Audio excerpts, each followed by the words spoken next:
the screen and the screen that we're going to use. All right.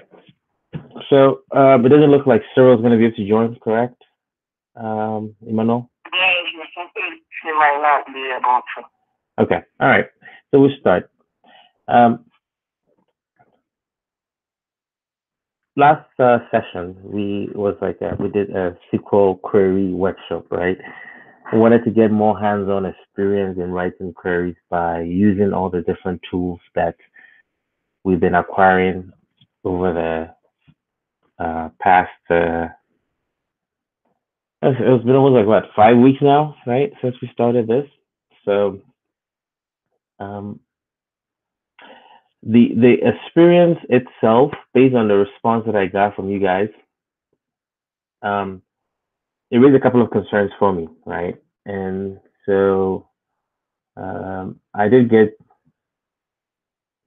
Nana, can you send your response as well? If you guys just send it to my email, and let me pull up the response that I have from you guys. Right. So that was this guy. So Emmanuel, this is what you sent me, right? Ibor, right? And goodness, if I can just copy and paste correctly. Yes, sir. I You can't see I anything? see a black screen. Are you showing something? I am. Hold on. Is it? Yeah, I You can see see now? now. Okay. Yeah. All right. Sorry about that. So, all right. I just pulled the query that you sent, Ibor, right? And you said that it was a collective effort for the three of you guys, I guess, Andy, Cyril, and Emmanuel. Okay. So I think the first thing I want to make sure is do you guys understand the question itself? And I'm actually being serious about it just because you guys have heard me use the mantra that half of the solution to any problem is actually what understanding what the problem statement is, right? So oftentimes, if you're given a request from your boss or whoever you're working for, you actually have to do a lot of inquiry to find out exactly what it is that they are looking for, right? Because um, ultimately, it's easy to kind of just jump on something that uh, seems like, oh, is my understanding of it, so it's going to work, right? And that's dangerous. You have to really dig down and try to figure out, okay, what exactly is this guy asking me? Or what exactly is this is my boss looking for? Okay, so just out of curiosity, did you guys get a chance to watch the video of the session? I sent an email about the recording. Did you guys get a chance to watch it? Yeah, I did. Okay. And I think Cyril, I see that I think Cyril watched it, but I don't know about you, Emmanuel. Um, so it's okay. I mean, it's available for review and to further help provide a resource that you can use to kind of, I guess, review concepts that you are not so sure, right? So we're going to quickly go back to what we did, and then we'll talk through it, and then we'll get to the question. So in the last session, what we did was we said, okay, we had worked on a query that was able to tell us that given a department, we can figure out the total salary per department and the average salary in that department and the number of people working in that department going from our HR employees table, correct? And that's this query right here, right? It tells you, you know, for department ID 100, there's a total salary in that department and there's the average salary and the number of employees. All the other stuff that we did later on was about some cosmetic work in terms of formatting the output, using round functions, and then we use that as that process to introduce other functions that allows you to do, handle null cases and what have you, right? So this is the baseline query we're working with. And then from that query came, okay, if we are interested in figuring out what ratio a given department salary is to the entire company, then you have to figure out the total salary in that department, right? In that company. So this is a query that you would write in theory to get the total sum of salary in the entire company. And we talked about how in building a SQL, you can do nested query. You can put queries within queries to get the output you want. So if we run this query, for example, and it's giving us the total salary within the entire company, we can actually leverage or pick up this query and reuse it instead of computing, let's say, the salary of a department relative to the total salary in the entire company. Okay, so we went through that thought process and we were able to eventually come up with, I guess, this version of the query where it's simply looking at each department and the average, and we formatted it, and we talked about NVL, and I made a point that if you're going to use NVL, you have to get some business person to tell you exactly what you're supposed to do if a certain value is null, right? You cannot just say that, oh, if a salary is null, then use 0. You may have to come up with some formula to figure that out, correct? This is just a recap, right? Then we discussed the null handling, right? And how we can do some interesting things using this. So I put this example here to highlight that null actually means I don't know. So anytime you have an operation on an I don't know input or variable, the output is I don't know. So I highlighted that if you did, for example, select 1 plus null, it's going to come back as null because it doesn't know. And then if we are told, for example, that in our computation, if it's null, use 0, then this is what we would do, okay?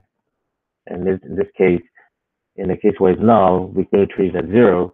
So 1 plus, if I don't know, use 0 is going to be 1, all right? And then Nana had asked the question, how can we use the NVL to actually do some of the concatenation? And we use the example of given the employee ID 100, we can write a query that would give us the first name, and if the first name does not exist, we're going to use an A, and we'll put a comma, space, then the last name. Okay. So this document I've shared with you guys on the Google Docs, and it's supposed to be your guide, right? And then the key thing was we try to develop this query. And in the development of this query, we touched on quite a few things, right? And then that led to the assignment. Now, the first thing, just as a quick recap, is this section of the query that I've highlighted now from line 48 to line 58, right? What is the term that we've been using to describe it?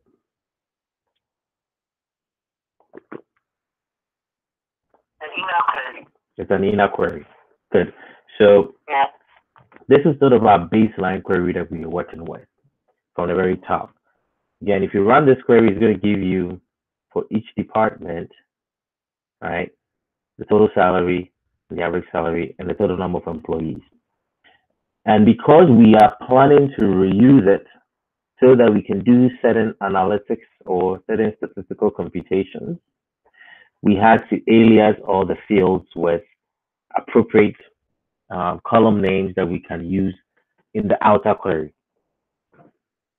Okay, and we talked about how you have to stay consistent in terms of how you would use that. So if you plan to use it, I recommend you use underscores, and Oracle limits how long this alias name can be. It can not be more than 30 characters.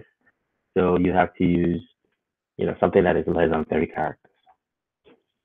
So, I mean, it's up to 30 characters, right? So it's definitely something less than 31 is what you want to use, right? So that's where we effectively developed, we effectively worked ourselves to, and then we said, okay, now that we know the total salary by department, if we divide that by the total salary for the entire company, then we can get each department's salary relative to the entire firm. So we went through that computation, and this multiplication by 100 was done so that instead of getting 0.07, for example, we'll get 7, right, which is more like 7%. Now that 0.07 is not 7%, but it's more of a visual thing. So if we run this query, we're able to transform this query to show that for department 100, for example, its total salary was 51,608, and as a percentage of the entire firm's salary, it's about 7% of that. And it still remains the same. The number of employees in that department still remains the same. Okay, so this is basically the baseline query that we've been working, we developed, right? And the assignment was twofold. The first was that one, and that was sort of, I would say, like this is sort of like a gimme, right? Which is how would you look up the actual department ID and give us the department name? Okay, so I'm gonna go pull your query and just try to see if I can run that piece of the query only. So I'm not interested in the other part of the question yet. Let's see. Okay, so excellent. It's able to pull the department name, and yes, if in the case where it's null, we're using -1, you're still pulling it because you're using the left join. Okay. All right. Now here comes the fun part. And that was the part that I didn't know if you guys understood the entire question or what was missed. Let's see here. Because there were two questions, right? The first was use the left join to get a department name, and the second was for each employee. If you pick Emmanuel as somebody working in this company, and Emmanuel is making 100, right, and their firm salary is 1,000, then Emmanuel represents 10% of the total salary of the firm. But Emmanuel also works in a department, so it's sort of two computations you have to do, right? Which is you could say, well, maybe Emmanuel works in a department, he makes 100, the other person makes 50. So within Emmanuel's department, how much does Emmanuel actually make? Right? Emmanuel basically makes 2/3 of the salary within his department. But relative to the firm, he actually makes 10%. Was that part understood, or was it missed in the review?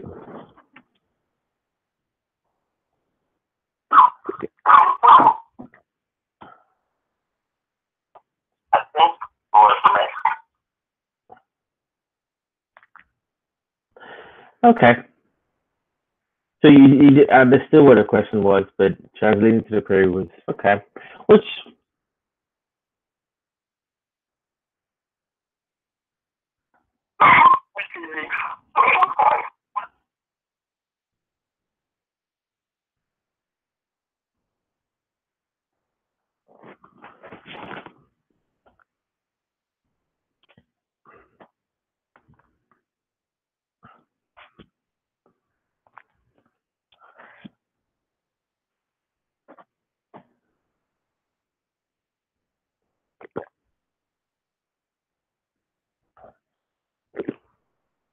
so good question.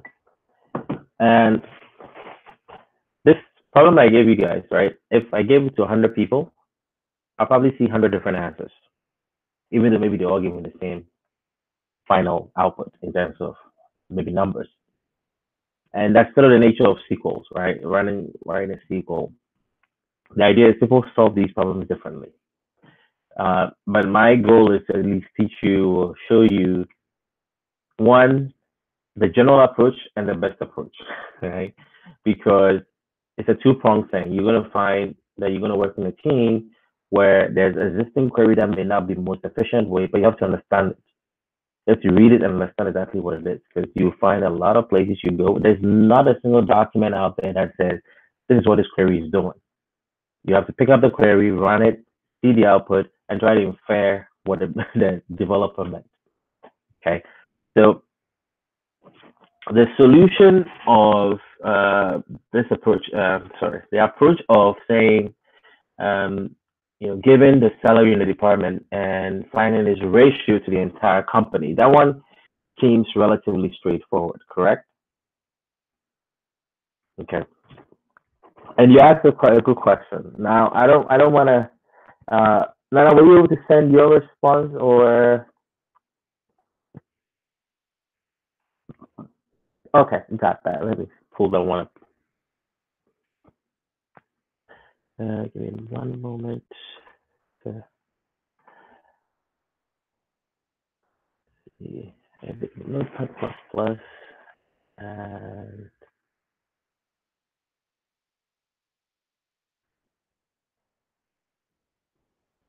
okay, so I'm gonna. I don't know if you guys can see my screen.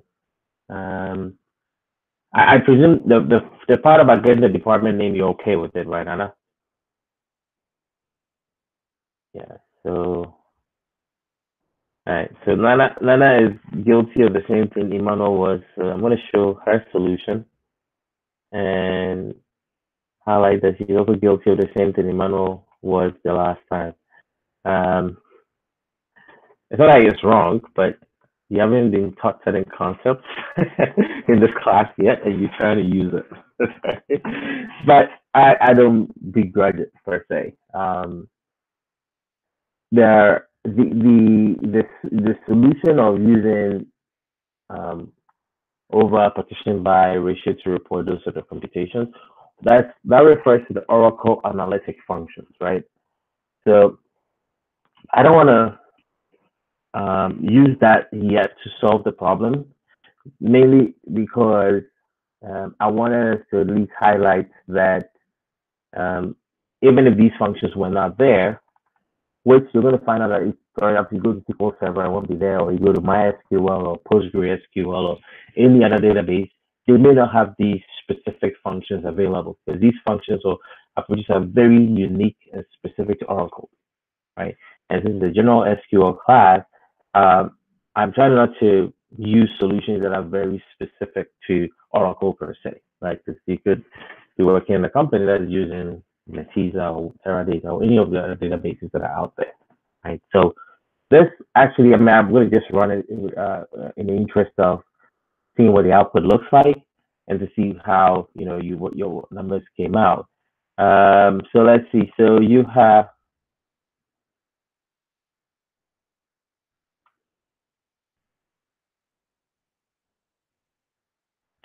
well, okay. So what I see there is that, okay, so you basically pulled for each employee the total their salary and their salary relative to the department, right? So and then you're pulling it relative to the firm, which effectively gives you what the problem statement is, because this sum, because there are two people in this department, this percentage should be 100%. So 5940, that's 99, 1.3. Yeah, so that's 100. This group, right? So Andy and Emmanuel, you guys, Emmanuel, I know you mentioned it.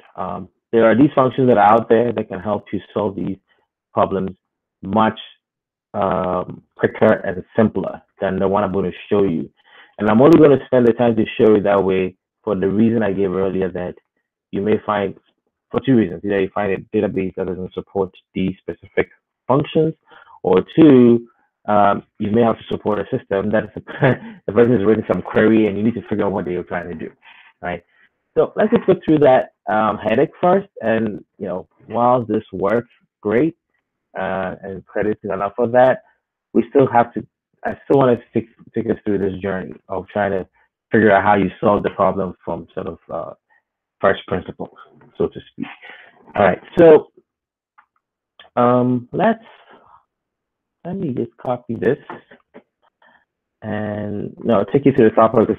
Take you through the thought process because, like Andy, you said, you were like, okay, where do we store this information, right? You were asking the question about where are you going to store the total salary in each department, right? Where do you want to store that, right? And that itself also becomes another inner query you can use. just by the way. So um, if you look at the statement right now, right? If you run this query, what is it giving you? It gives you on a department level aggregation. So let's think about the analysis of problem solution, right? You have this query that's saying for each department this is what this is what you're getting, and then you are asked that can you go figure out do this on an employee level, right? That sort of changes the approach or the permutation that you have to look at it. It's almost like you are drilling down, right? So you start from the company, drill down to the department, and from the department you go down to the employee level, right? You're going to see that those sort of queries or those sort of cases a lot if this is the journey you go down on terms of SQL development. That's just the nature of data, right? We are very interested in drilling down to find the details behind some of the numbers we see out there, right? So here's one solution, right? Knowing this, I'm going to show you guys something real quick. The approach is okay. If I go to just my HR.employees table, right? This is giving me every employee and their salary, right? So I'm going to say maybe emp data, for example. This is my emp data, right? So this becomes one query that you're going to work with. I'm using first principles here, okay? This we've been working with mdata.star, right? What is that? We're saying that we've created select from some table, and we're giving this table an alias of mdata. To make my life easy, instead of mdata, I'm going to use E, okay? So that I don't have to type mdata so many times. So this should give us the same output, right? You with me so far? Okay. So now that you have this, your objective is really, I said, okay, for each employee, can you figure out their salary and their salary relative to the entire company? I mean, the entire company as well as to the entire, to their department. Okay. So if you look at this output, you have employee ID, you have department ID, they have salary. So really all we care about is employee ID. We probably need E.salary, and we need E.department ID. It's from the analysis that we are trying to do, right? So I'm going to do some analysis, and this is where I'm going to start from. Given an employee ID, I know the salary, I know the department ID. We already did some work earlier where we're able to, this work that we did here, where it's able to give us this. So this is the power of what we did, right? So we had this analysis, and it shows us for each department, right, the total salary and this percentage. Now, because I'm doing, or the analysis doing doesn't care about some of these other fields, I'm going to strip this thing down, right? I'm going to strip this thing down to just the bare that we need for our analysis. And I'm not doing any joins or anything yet, right? Just simply figuring out that we just need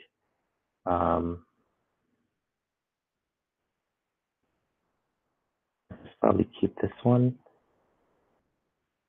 Home.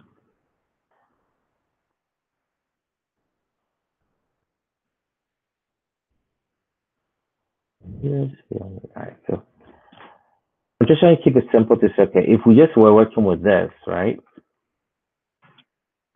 All right. DT dot something is all right. Total salary. Oh, I deleted too much. So this one. Let's get rid of the round only. Total salary by department. Okay, here we go. All right. So this is also another sort of, if you think of it, this is another query that you have, right? This result is showing you for each department total salary, right? And my argument is, in fact, you don't even need the total number of employees in the department, because the question is just knowing the person's department, you can figure out the total salary in that department. Okay. So if you were just to work with this, and I'm going to do this. I'm going to get rid of all of this, guys.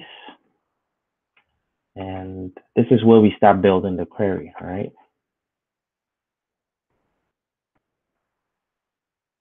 I'm going to do a left join. This on e dot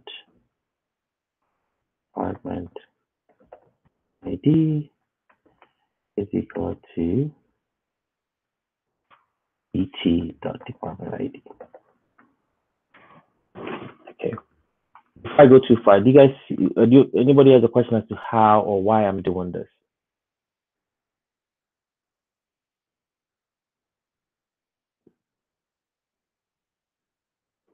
You guys with me?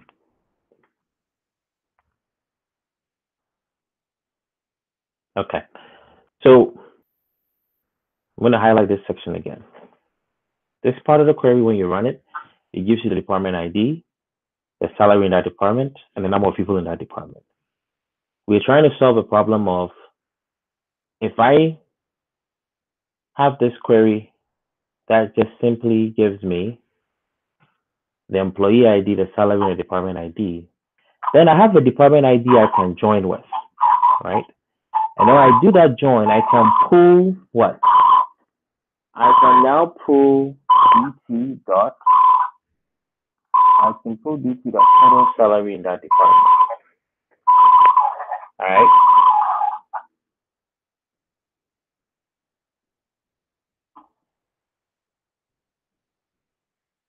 Okay. So let's see what this, and this is not a final answer, right? I'm just trying to see if you are just asked to create a query, this is the thought process you're going to have to go through, right? So you say, okay, all right, let me try to run this query and see if there's any error or whatever. Emmanuel, ask your question. So you see, you already named the bracket. You named this as DT, right? That's the inner query as DT. And you have left join in it. So if you have left join it, actually say, let's join. Okay, all right, I got it. It's okay. Yeah, so maybe I think even though you got it, let me highlight this point. Remember that if you're left joining two tables, right? Just like I think in your answer, right, where you left join some results with a table. In this case, I'm left joining an existing table with some inner query that I'm using, right? Yeah. I don't know if that's what your question was, but I always want you to think about it that the result set, the temporary data or the temporary step that you need to go through in order to get to your final destination, to Andy's point, is just an inner query that you will build, right? The inner query will have some relevant information that you need for some computation you plan to do later, okay? And just for the interest of not scrolling down too much, that's why I'm trying to do everything on sort of one line in terms of selecting all these fields. Generally, it's a good idea to kind of do it this way, right? Which is you select. I prefer you select each field on each separate line. But maybe I should just do that. Yeah, I think you guys can still see everything okay, right? So, like I said, I don't know if this is gonna work, right? But the general approach I'm trying to make to you is this: The question is go and find for every employee what they make and compare it to the total salary they make. And then once you've done with that, then you figure out what they make relative to the entire company. So the first thing you do is go figure out, okay, give me every employee because I need every employee. So I need to do select star, select whatever fields I need from the employees table. Then I'm going to join on some field, right, to do the lookup to get knowing the employee's department ID. Can I figure out how much is being made in that particular department? Which we did last session. This is the query that gives us that information, right? So because we had done this, it was my hope that you guys could extract what was needed from that and build it again, right?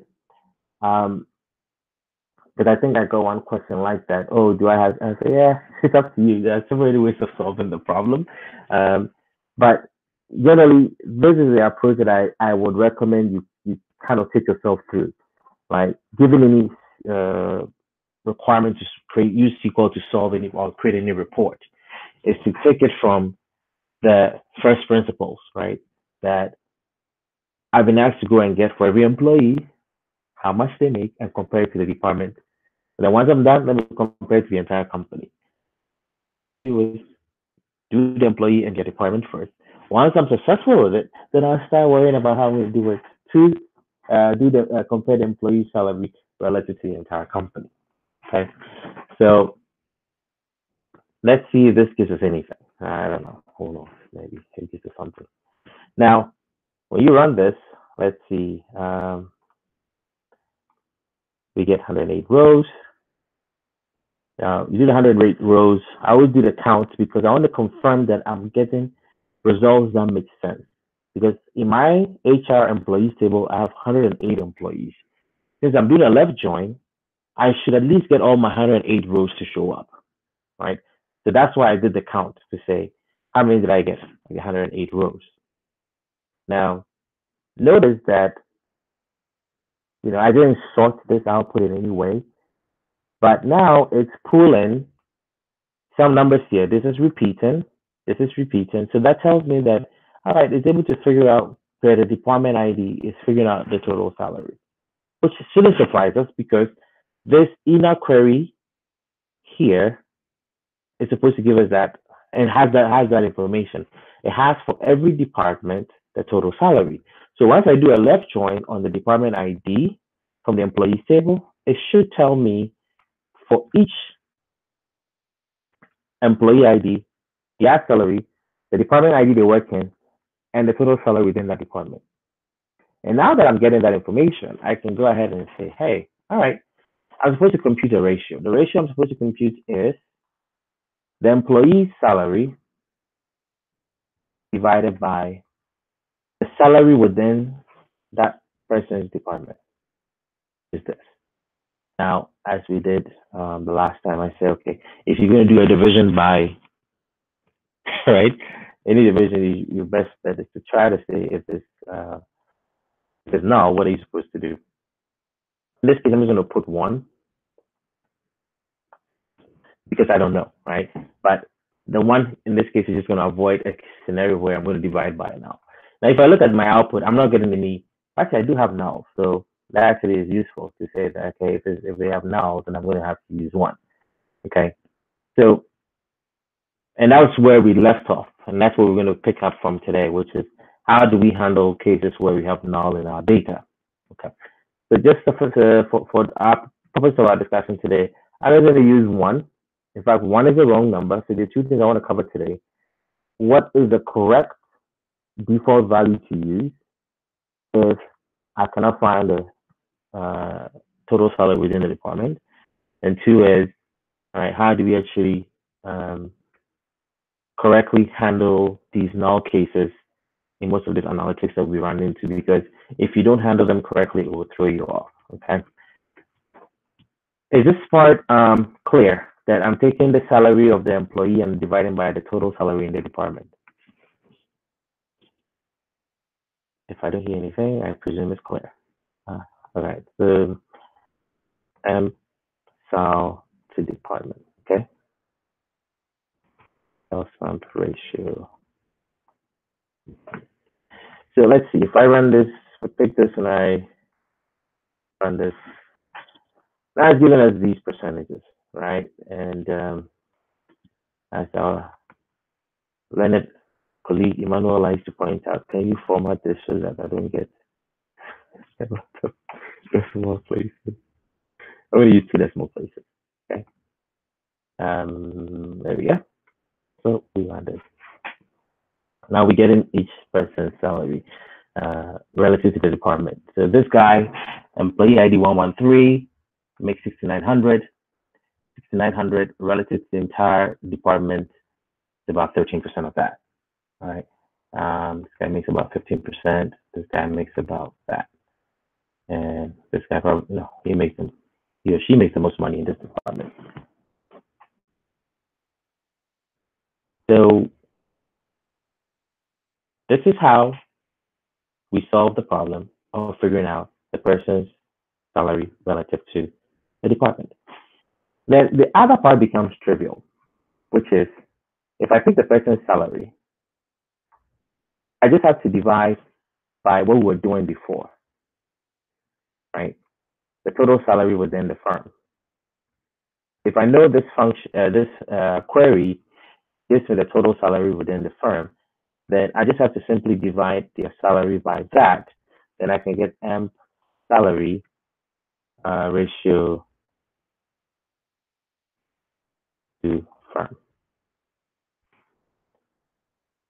Let's see. So if we pull this up and we run this, now we get in that. And then we have to do the same beautiful stuff we did with rounding, right? We take the round function and we're going to round this to 2 decimal places. And beautiful things are supposed to happen. We get 1%, 1%, 2%, right? Let's take a moment to let this sink in a bit, and then I'll invite your questions. I want you guys to really look at it. If you have questions, I really want us to discuss it and make sure that people are clear on this piece of it.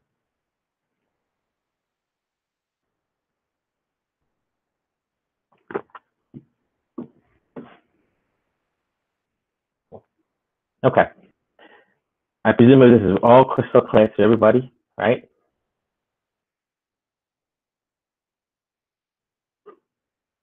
One question, this one. Yeah, go ahead, Emmanuel. It's talking about the query, but I realize that when you're finding your way around, you kind of click behind. You want to select, you click behind the select, and then come down and click the end, and then it selects everything from that point to that, from point A to point B. Is that what it is? If I understand you, like in terms of trying to put like brackets, for example, how I was doing the round. Yeah. Well. No. Go to select from the top to down. When you are selecting, you kind of seem to select it really fast, and I was wondering if I can steal that skill from you. So why E dot? Right? If you do E dot, when you forget it, when you do it again, I'll draw your attention. Okay. No, but I think I know what it has to do with what they call IntelliSense. So most of these, what they call them IDEs, right, which is Integrated Development Environment. That's a term you see around a lot. So Toad is an IDE. Microsoft SQL Visual Studio is called an IDE. SQL Developer is an IDE. They are basically platforms that allow you to develop some software, right? All of them have, so you try to do what they call IntelliSense, which is a way to help you do your work or type faster, right? So you maybe type something, you click something, it will show up a list of things. It's a good practice to rely on it because it helps you type very quickly, right? And you avoid a lot of typos in your computation. So yeah, if it does come up, I will show you. Just bring my attention to it. But it's really a good thing to have to speed up your typing when you're writing code. So let's see. Let me run this query and then ask you guys a question.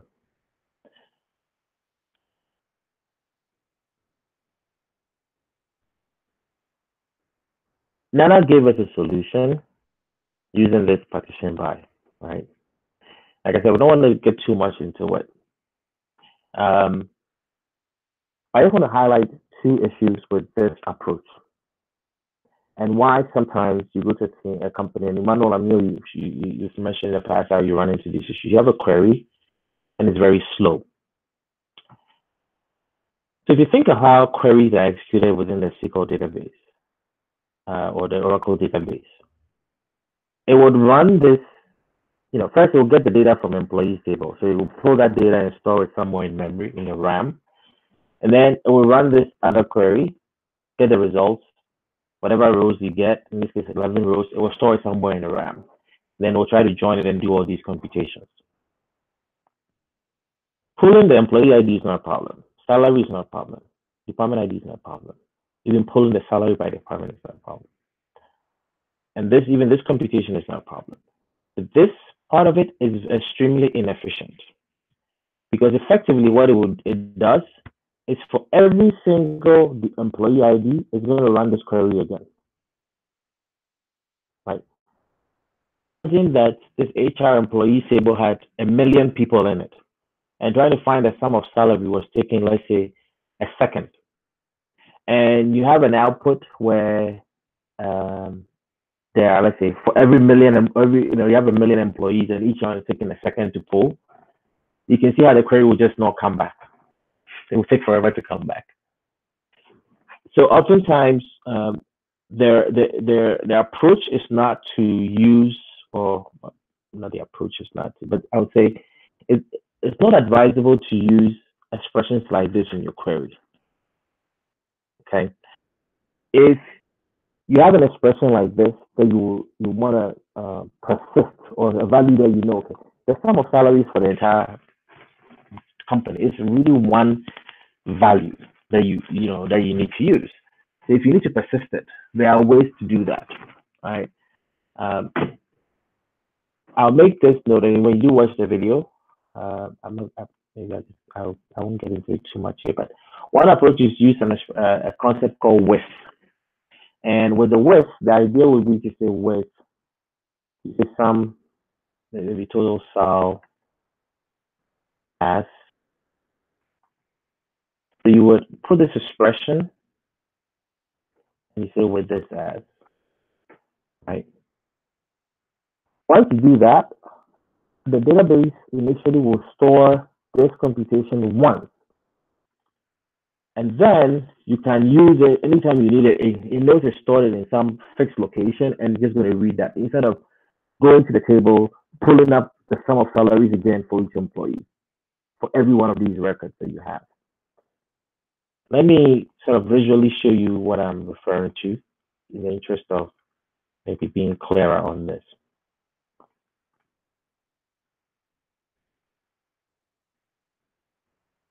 And Emmanuel, I hope this actually, you should pay attention to this part because I know you sent me a query some time ago and I was highlighting this point to you, which is, I have 118 employees in my table. You may have 106, 107 because I've made changes during this course between the intro and the intermediate. I've been adding records and updating certain records. So that's what the difference is. What I'm trying to highlight to you is to find the sum of salaries in this. It's a computation the database has to do. It runs it. This sum came up to 700-something thousand. Okay. If you run your query this way, then every single time it's going to run that sum over and over and over and over again. Because for each row, it has to do the sum every single time. And that's what I'm trying to highlight about performance. Right? So in the interest of whenever you're developing these SQLs and whenever you go to a place and you have to work or you go even for an interview, right? Somebody may give you a query and say, hey, tell me what is inefficient about this query. And once you identified what can you do to make it run faster or better.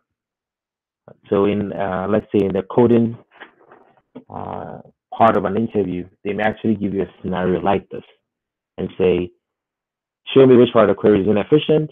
And once you've identified it, can you show me a couple of approaches to deal with it, right?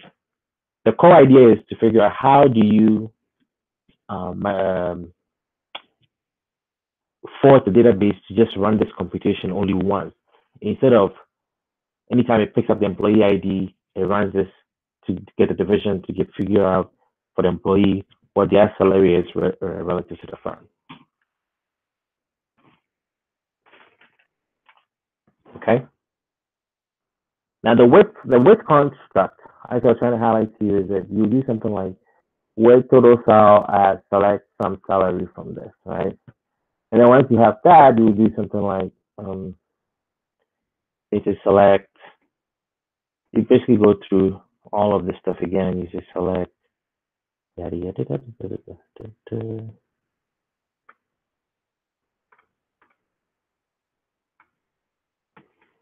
I won't get into it too much because it's really a sidebar.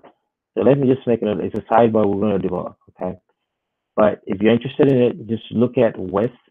And if we have time at the end of session 5 of this course, I may explore it, because session 5 we're going to talk about tuning, how to make queries faster. But I just want to make this as like width is an approach, is one alternative to use to speed up the query performance. Okay. The other approach. Okay, that's on. Yeah. Is it only Oracle thing, or is like SQL? Like. Yeah, so that is interesting. I actually thought it was an Oracle thing, but I've seen it in SQL Server also. In WinSQL. Yeah, so I've seen it, and so most database systems seem to support it now. That option of figuring out a way to store that information, right? So as a construct, it's very useful. I mean, I hope I've highlighted why you will need to have a construct like that in order to avoid this repetitive, inefficient processing, right? Putting this load in your database. So in my mind, it's like a placeholder that you can bring when you can put it, you can substitute it whenever you want to put that in there. Yeah, you can think of it as a placeholder, but it's not really you. It's you telling the database that this is how it should go about processing the request you've given it. And that's one of the beauties of developing SQL is once you know a lot about it, you can actually override some of the features that I would say inherent in, or maybe core to the architecture of the database server itself. So if Oracle, for example, has something they call CBO, cost-based optimizer, which is when you submit a request, it quickly does a computation and figures out what is the best way to execute this. But it's not always the best way, right? Its estimate of what is the cost to execute, right, is using how well or how recently you've analyzed the data that you are storing and the index and all that. If you haven't analyzed your data in a long time, then when I say analyze, it's actually there's a utility within the database that goes in and, like, typically on weekends, it will go in and scan all your data and say, oh, you have this employee table, these departments are here. It will try to do some behind work that the database can then use later when somebody submits a query to say, oh, okay, I already know how the data is distributed, so this is the best path for me to use to go and fetch it from memory and from the hard drive and all those places to get the results back to the client. But again, it's using things like, the statistics you've collected. So sometimes, in fact, when I joined my company for the first time and I learned this concept, I actually was able to make a very quick, immediate impact, because I was able to point out to them that, hey, I see that the statistics on this table is very stale. It hasn't been analyzed in 3 years, right? So, oh, really? Oh, okay, let's go figure it out. And then you fix it and the query is very fast, right? So some of these internals are useful if you know them, right? And we would explore them as we go along. Uh, But my big thing is I don't want to, um, so to speak, use the session to just throw a whole bunch of stuff at you guys without necessarily um, getting into um, really how you write a query. So I find myself at this juncture of the session, and I'm saying, or at least this intermediate tutorial, and I'm saying, okay, do we spend more time writing queries, or do I throw a bit more? And I think I'm gonna the decision I kind of came to after reviewing the assignment was maybe we should do a bit more SQL, and then there'll be some documentation I'll share with you guys, and I'll throw some of the ideas that I think are relevant to be able to do very well in the job interview, and also to continue to excel in your current role. Okay, so let me quickly share with you. Let me make a change to my. Let me share my. And I'm sharing the SQL developer. Can I change that to share Google Chrome? All right, let's see. What do you guys see? Anything? Okay. I want to highlight this piece, and pardon if it's not very big, but maybe I can, in the interest of, let me just do Control plus and maximize it. All right. So the general outline that I put together for this course was we're going to review what we had done before and use session 2 to do a lot of queries, right? And then I mentioned that we're going to do analytic functions, which is what Nana used in her assignment, as well as Emmanuel you were referring to, right? There's a very useful link that if you want to learn more about analytic functions, I find it very useful. I mean, it may be very technical for you to read from the get go, but this guy put this thing together. I mean, and I think it's one of the well sourced documents about analytic functions, and you can go through it. He goes through all some of the different functions that are out there and how to use them, right? And so, in terms of using partition over and those sort of things, we can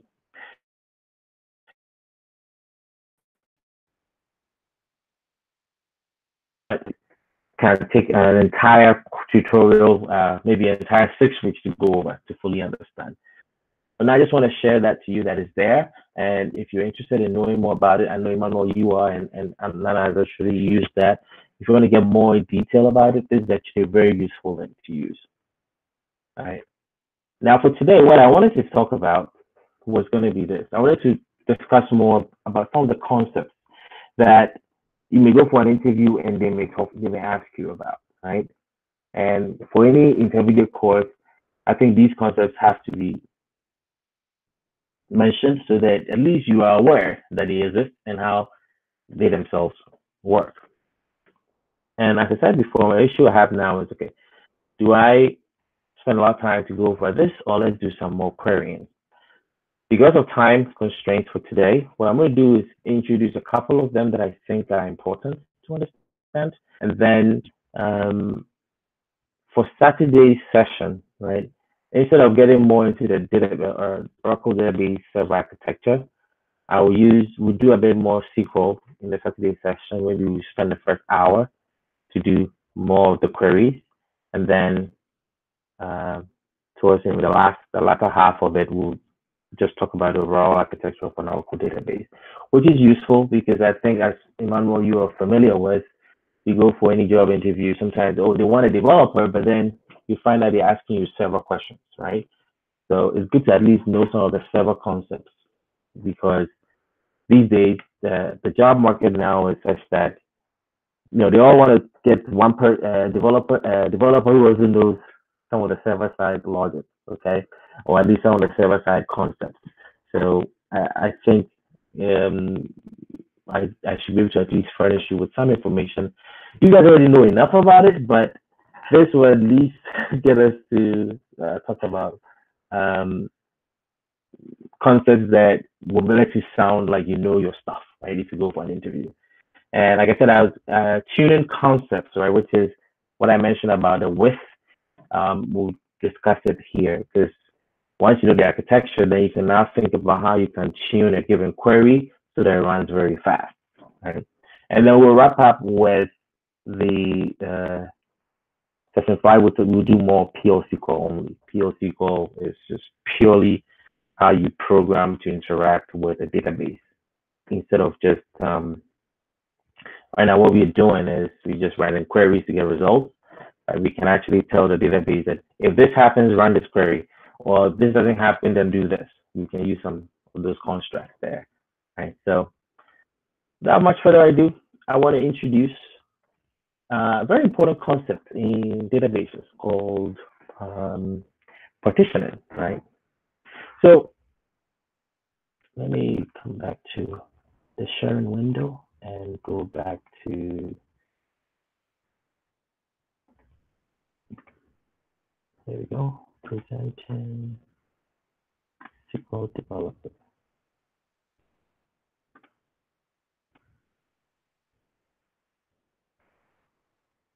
Here we go. All right. As I mentioned from the very get-go, since the course began, with databases you have objects, right? One of the object types we've been well working with is a table, right? We've talked about a view. We've talked about indexes. We've talked about so many different object types. And this favorite is a sequence, right? And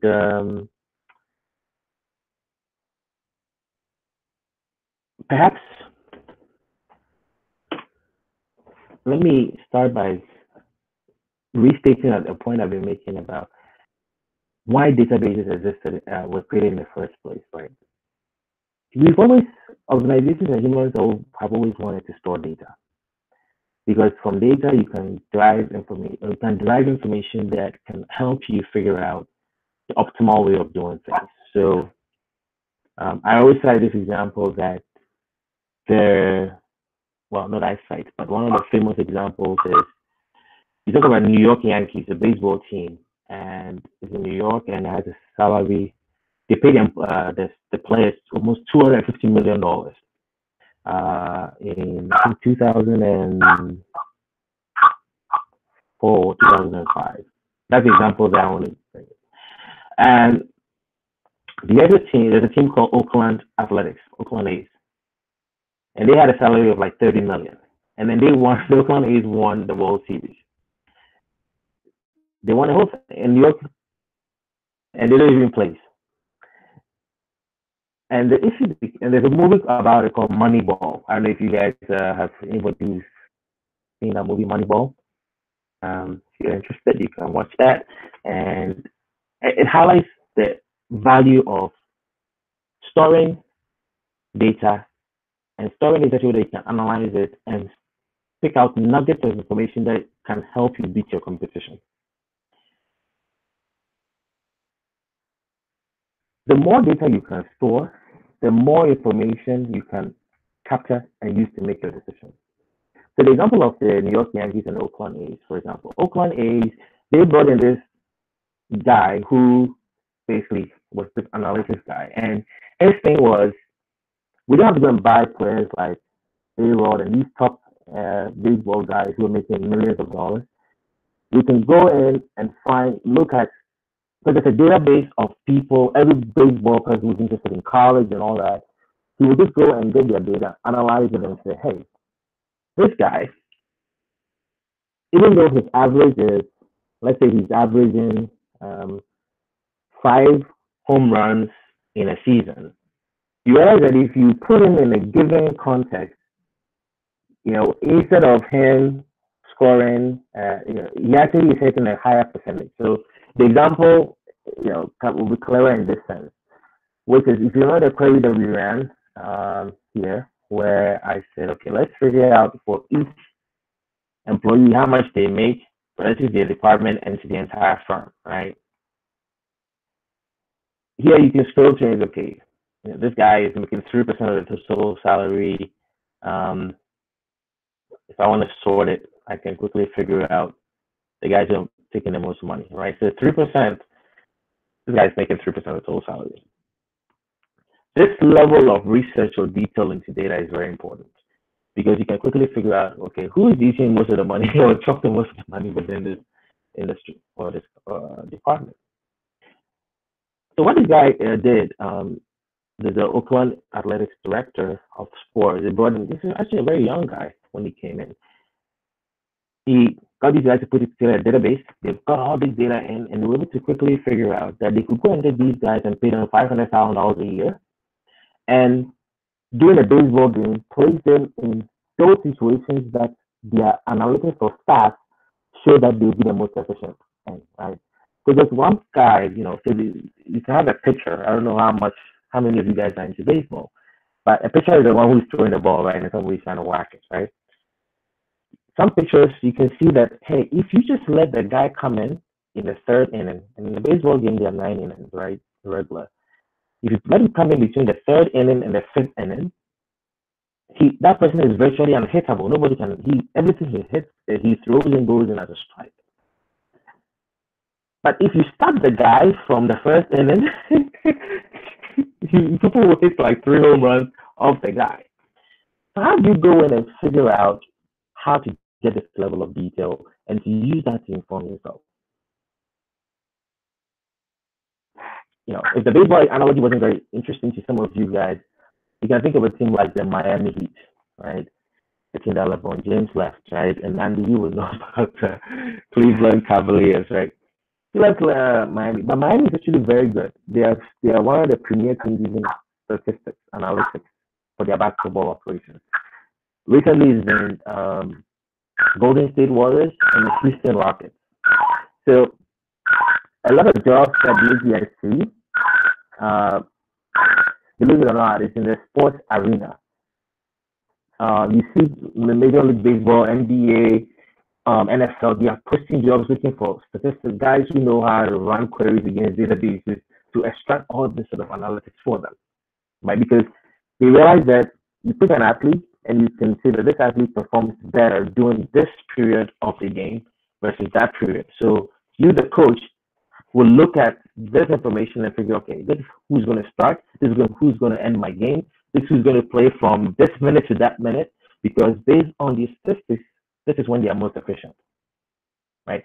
So then you find a team that is like New York Yankees were very late to the game. They just keep spending a lot of money on these players and they don't really produce, right? Now lately they've adopted it, but the essence of it is with your statistics and with your data, if you store it well, you can figure out very relevant information very quickly. Now, how does this all tie into what I mentioned about partitioning of a table? Partitioning as a concept in databases became very, very important as our need for data grew and our need to store data grew. So because, you can have a table, not be surprised, have a table where, I deal with tables where you have almost 10 billion records in them.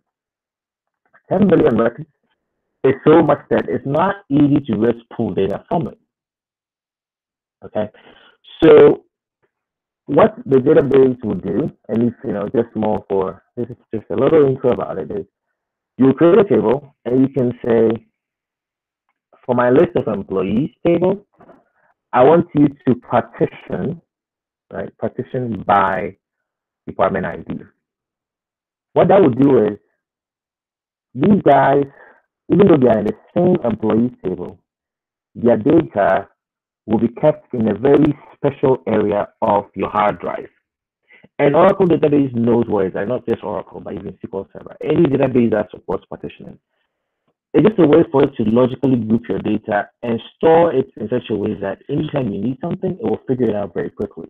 Because like I said, if you are dealing with 10 billion rows of data and your query says, hey, go into this table with 10 billion rows and 200 columns and give me the following 5 columns and I want this following filters and criteria to be true. If you haven't structured your data well, it just won't come back quickly. And you find queries where somebody will submit a query and it just run for like 24 hours and it doesn't even come back. And it's just because the database is like, okay, you want me to go get this data and you want me to scan the entire table. You haven't structured it in such a way that I could actually be smart about it. Instead of me going through the entire C drive, for example, maybe if I just went to this section of your C drive, I can just find the data you want.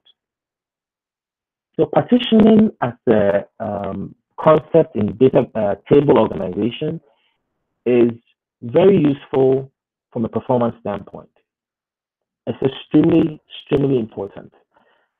Even if it's not for performance reasons, it's actually a very good logical way of organizing your data within a table you've created.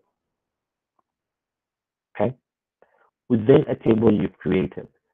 So partitioning a table simply means it's going to select a column in your table, or generally you pick one column and you say, let me organize my data according to the values within that column, right?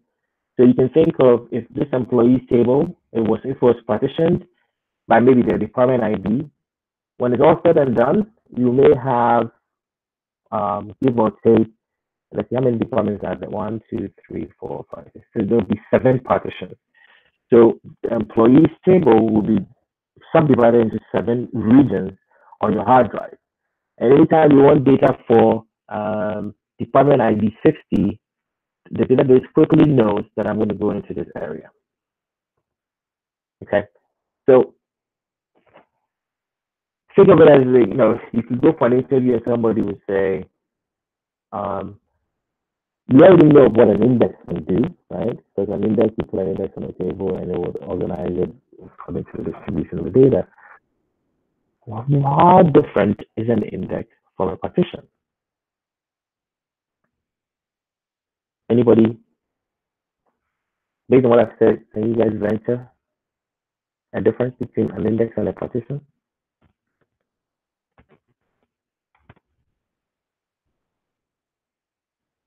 Okay. It's actually a very simple answer, but it actually highlights another very important feature of a partition. If actually, yeah. My question rather will be, how different is the partition from the group by? Partition from the group by. Okay. Very good question, actually. So, group by is a command to the database to do something for you, right? To give you an output. So when you write this query where you say go to the employees table and group by department ID, and then after you've done it for each department ID, give me the sum of their salaries. That's the query submission, right? To say go into my table and group by department ID and give me the sum of them. Right? Where it comes into partitioning is if you actually are partitioning your data by department ID, it's actually very efficient for Oracle to give you this information. Because what it does is, because it knows your data is already partitioned by department ID, behind the scenes it collects a lot of background statistics for you. So as soon as you submit a query, it quickly compares whatever may be sum of salary you already have from a previous analysis it did. And has the table changed recently? If it hasn't, let me just give this result back to you. It's a very split microsecond decision it's going to make. Where for the most part, we as it's now going to be visible to us. But where it becomes important is once you're dealing with lots and lots and lots of rows of data, right? So I hope that is clear, which is that when you submit a query and say group by, that's actually a SQL statement telling the database to go get my data from the employee table after you run it back group by department ID. The key point to note is that when you partition your data, it actually becomes very useful when you start doing these. Where? So let's look at where m dot department ID is in this list. So if you said it was, what is the list we got? So we had, it was 130 and 50. So we could do, let's say 130 and 50. Okay.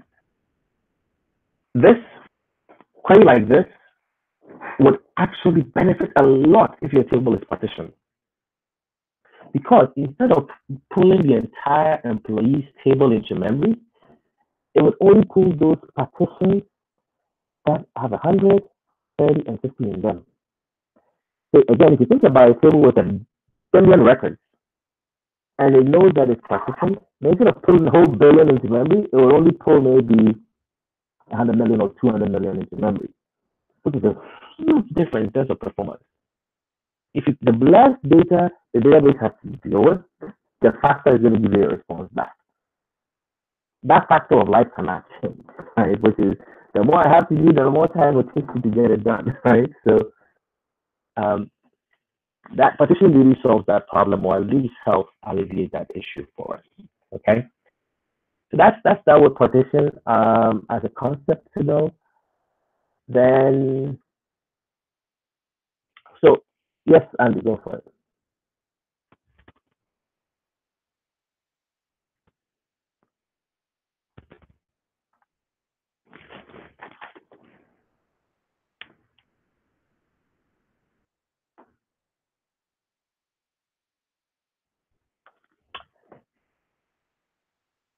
Excellent point. And if I was going to just do a whole session on partitioning, we'll get into that. But yes, you're very right. With typically when you're dealing with large data sets, what you do is you say, all right, let me find out the highest level of partitioning that would work. So for example, if I have transactional data, I may say, let me organize my sales record by monthly. Okay, so I put monthly. So all the data for January 2018 will be in one partition. For December 2018 will be in one partition. Now within the January 2018 partition, I can create a sub partition within it, but the sub partition may be by, let's say, zip code, or by maybe city, or by state, for example. Let's say by state. And then within the state, you can say, okay, oh, let me subdivide by city, right? It gives you a lot of layers where you can subdivide as much as you want. But really, the guidance is you don't want to, if this is a DBA course, I could now put in some guidance as to at what point are you becoming ridiculous with it just because you can do it, right? Because the more you do it, the more overhead you actually introduce to the database, and there's a diminishing return.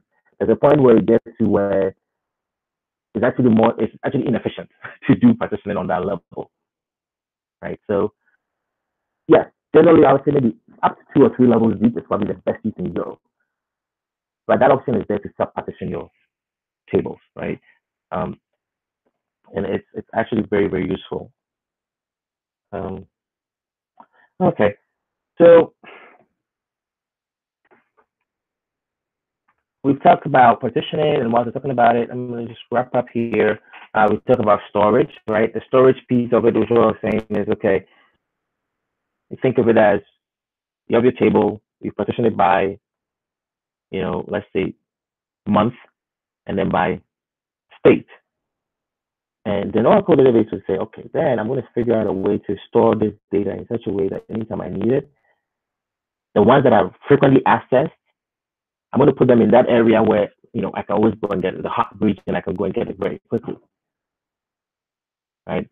Similarly, if let's say, you have some mandate that says, you know what, you're not going to store the data beyond 3 years. Partition is a very excellent way, because if you store your data by, let's say, on a monthly level, then as soon as you've exhausted 36 months, if you just go and say drop data for the 7th month, and that operation happens within a fraction of a second, as opposed to trying to delete the record. If you're trying to delete the record, it may take 24 hours. Okay, in fact, sometimes it's more than that. Because deleting, and when you submit a command to a database to delete the record, it means that it has to take a copy of it, store it, delete it, and keep a history that, okay, this is what it used to be. And so anytime somebody comes back and rolls back or they want to recover it and to figure it out for them. Okay. But when you say drop this partition that I've created, that was, because of some business rules, instantaneously it's done and it's gone. So in most operations in a company, what you find out is that you have a job, every data runs, and it will drop data which is stale, data which is old. And then it will load the new data that is coming in. So that you only have a rolling data that is, that's available. Because you don't want to store data forever, right? Because it's a huge cost to store the data forever, right? Now, the other point I was going to make about, and this is just my last point about tables, that you have to think about is when you're creating your table, you have to be concerned about something called chaining. Now, and you can go for an interview, and I'm just going to hit this point just to highlight the point about, you guys have heard of Bitcoin, and in fact, Bitcoin is based on a technology called blockchain. And blockchain that is really derived from this very particular problem with databases. In Oracle, when you create a table, it allows you a maximum of 255 columns within the table in its current state. So if you need to store more than that, you typically find yourself in a situation where you have to split your data across multiple tables, right? And then find a way to join them. But to figure out how to join them actually means that you probably, so if I have my table and I need to join, and I need to find maybe the columns that will uniquely help me join it across. And it's kind of a pain. However, the key thing I want to make to you about chaining is this. When I pick this last name and I change it to Kin 3 and I commit it, right? Wherever the data is stored, the database block, the actual memory location where it's stored, what it does is it will make a pointer to say this value used to be Kin and now it's Kin 3. Because it has to keep a history of it. So get this visual sort of in your head about it, which is to say, imagine this is Kin, right? I have Kin, Emmanuel, whatever, Kin, 1, 2, 3, 4, ABC. That's the row record. Then as soon as I change Kin, what it does is it's going to take Kin 2, and it's going to link. It's going to have to figure out a link between. Let me if I can just insert. It's going to have to figure out a way to link E to B, right? It's going to have to figure out a way to link E to B. And then if I change to Kin 3, I have to figure out a way to link Kin 3 to Kin 2 to Kin. What ends up happening is typically when you store a record in a database, right? When you create a table, it will define some size of memory and say, this area of the memory is what I'm going to use to store this data. Okay. So the moment it hits O, now it has fully exhausted all the space allotted for that record. Now it has to go and find a new block record to start storing. So as you keep updating your record, right, Kin 4. Now this is just updating column B. Now if I change column C to 1, 2, 5, 4, and I change it to 1, 3, 2, 1, and what am I doing? I'm submitting update commands to the database. Hey, I have this record, Kin 1, 2, 3, ABC, right? And I'm changing. So let's say this is my base record, and I've been applying these updates, right? So first, the update was to change the Kin to Kin 2. Then I came again, changed Kin to Kin 3, and it has to keep all that record. And as it's doing it, it's chaining it, right? Because it's building links back and forth to say, oh, this is what the record used to be. Because one of the key tenets of a database is it should support the ability to recover data when somebody has made a mistake. And the way it does it is it has to figure out a way to link the data. So whenever you're creating your table, even though it gives you up to 255, you have to think about what the impact could be if you have to start updating these records, right? And so what's one parameter that people actually do is, and I've mentioned it to you guys before, is in creating a table, it would use this thing comes up. It would use this concept of percent free and percent use. So percent basically it's saying that when you store the data, percent to use is 40. So even if it has 100 allocated for you, it will only use 40 to store a record or less. So that the other 50 is going to be used to capture updates. So if you create a table and you go to some system and the percent use is like 80, it can actually be quite dangerous. However, this depends on your need. If your need is just to store the data and nobody's going to update it, then the percent use can actually be 90 because nobody actually ever comes back to update the data. They just store it there for retrieval. But if it's a system where, think of it like or like, I don't know, like a transaction system where people are constantly making changes. Like think of like Facebook, for example, right? People are constantly making changes, posting records. That thing keeps changing. So during the day, the record on your wall or whatever it is, it's always changing. Somebody makes a post, then they change the post. What was it? 1 minute ago? What was it 2 minutes ago? What was it 2 minutes ago? You need to have a lot of room to capture all these changes, right? And that is what chaining is. Now, for those of you who are interested, we could probably talk about it in the next session as to how blockchain technology, the whole technology behind Bitcoin, is taking over the industry of storage and how it's going to really revolutionize how you store your data. Power and the benefits it portends for the future. But at this stage, I think I want to wrap it up. And unless there are any questions, we'll stop here and then have our next session this Saturday at 11:30.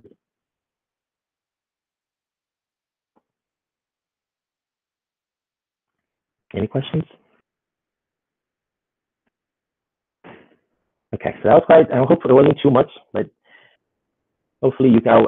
I'll stop the video and edit it and post it back to you guys. Okay. Emmanuel, go ahead. Emmanuel, go ahead. Yeah. Just a quick one. I was actually on mute. Sorry.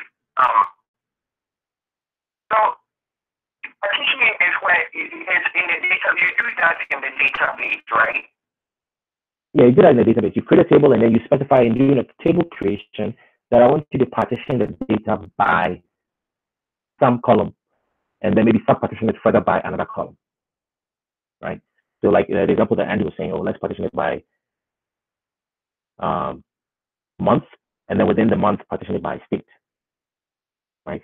But that must mean that the month is a column in your table, as well as the state is also a column within the same table.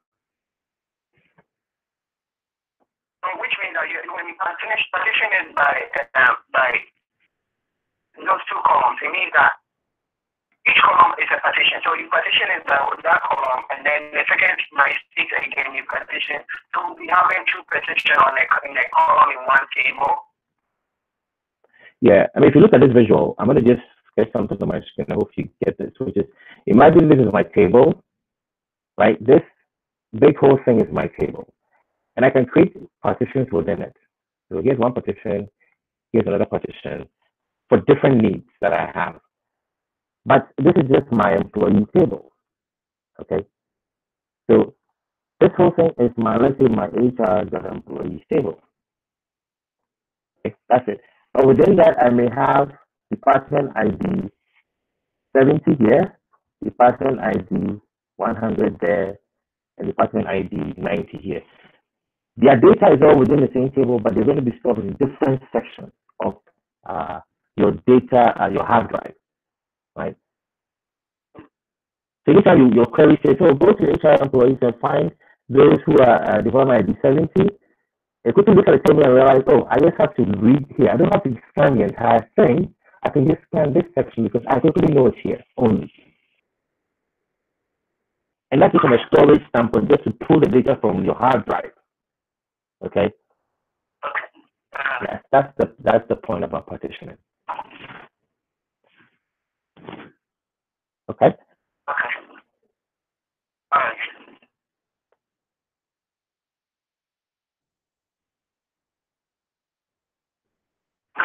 excellent point, and we will talk about it as your first day on that Saturday.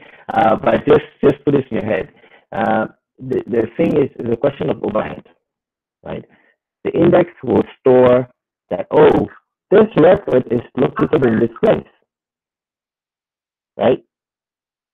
So if you have an index on this table, guess what? It's going to also probably find maybe we're going to have 2, 3, 4, 5 columns. So the index will probably occupy 3 columns, right? That's a lot of space. So your table that we created the table on 5 columns here, it actually has another 3 columns just for the index. Okay. But if you partition it, then you don't actually have to waste the space as for the index. So oftentimes partitioning can actually eliminate the need to have indexes. But indexes in of themselves also serve another utility or tool to use for your performance handling. Okay. So at this rate, I need to wrap this up and need to, I need to actually take care of a quick errand before 11 o'clock. Okay. So wrap it up, and Saturday we'll talk about it. Okay. Thank you, guys. Thank you. Have a good night. Thanks.